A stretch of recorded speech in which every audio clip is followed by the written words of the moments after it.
Hey, how's it guys? Today I'm talking to you guys about top water lure.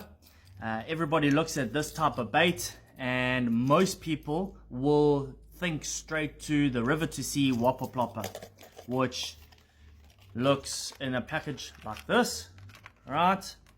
And this is the 75 size, like that.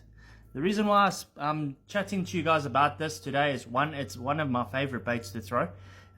But also I had a follower that asked me to speak about the Rapala claptail.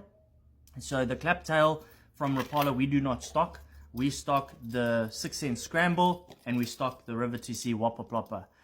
The Rapala one has got a bit of a blade that comes out the bottom, and then the tail section is metal, is steel.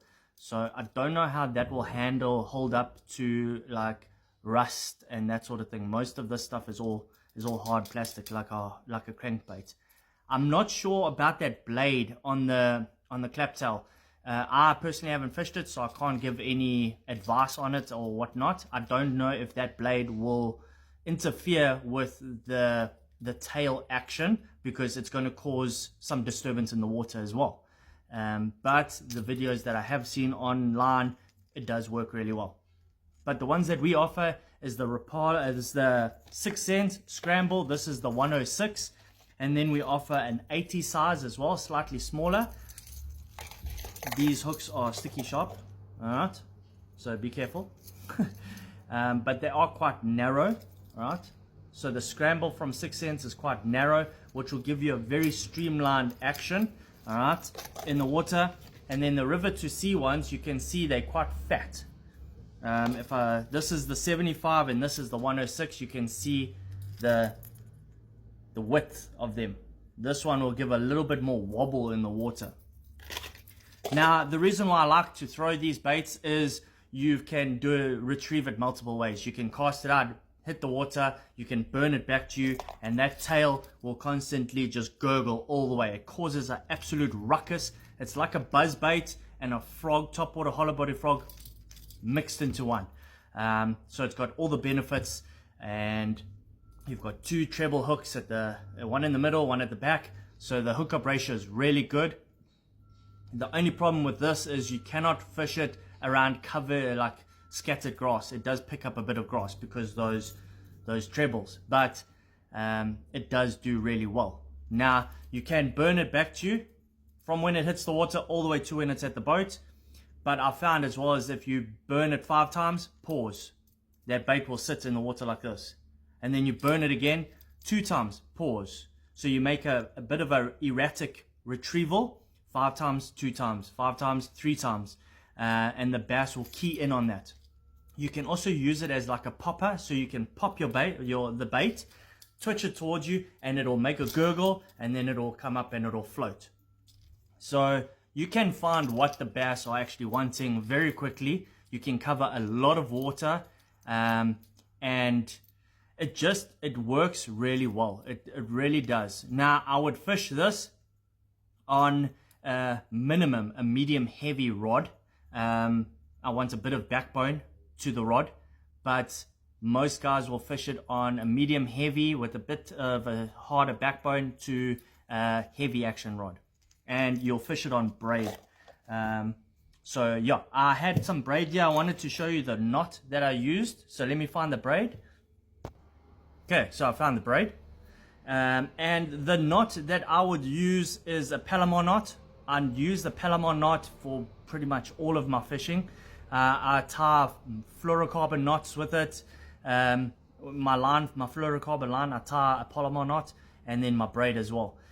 I just find that 2 is better than 1, and I'll explain it to you. This is for the guys that not sure how to tie the knot. If you guys do know how to tie the knot, bear with me, and yeah, hopefully I can help someone create a stronger knot. Now there are people out there that will say this knot is better than that knot, and this knot is better than that knot. I just find with this knot, I can't break like 20-pound braid or 15-pound fluoro. You have to really like pull on that line to break that knot, and normally the hook will open up or something before the knot does. Okay, so basically how I would do it is you'll take your tag end, and I'm going to do it with the smaller whopper plopper, the little 60, so it's easier to see. All right, and you will find the split ring and basically just slide it through so it sits on the line like this. Now you want to reverse it back, so I give a bit of about 20 centimeters of line, and then I will hold the bait and I will reverse it back to where I'll put it through. Okay, like that. Right, so basically now you've got the line through the split ring there, and it's just doubled over. Okay, so now I'm right-handed, so I do this the other way around.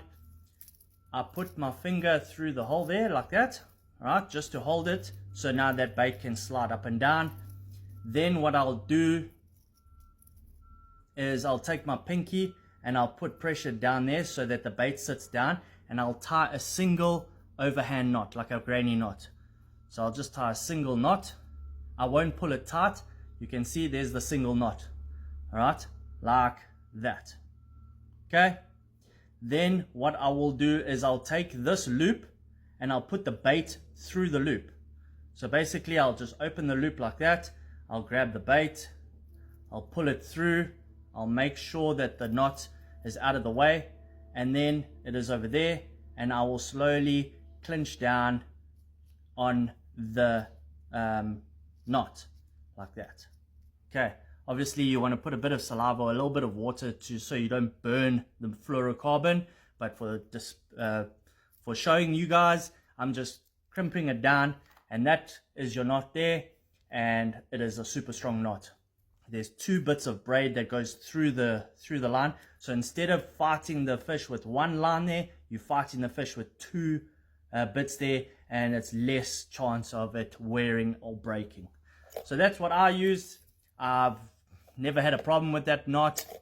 I'll throw the whopper plopper on this, I'll throw it on the Pesca frog swim jig rod, and yeah, it's a nice bait to throw. So guys, if you do have something like this, I think I did mention it, but the first spin tail topwater bait that was ever invented was invented in 1954. That's insane.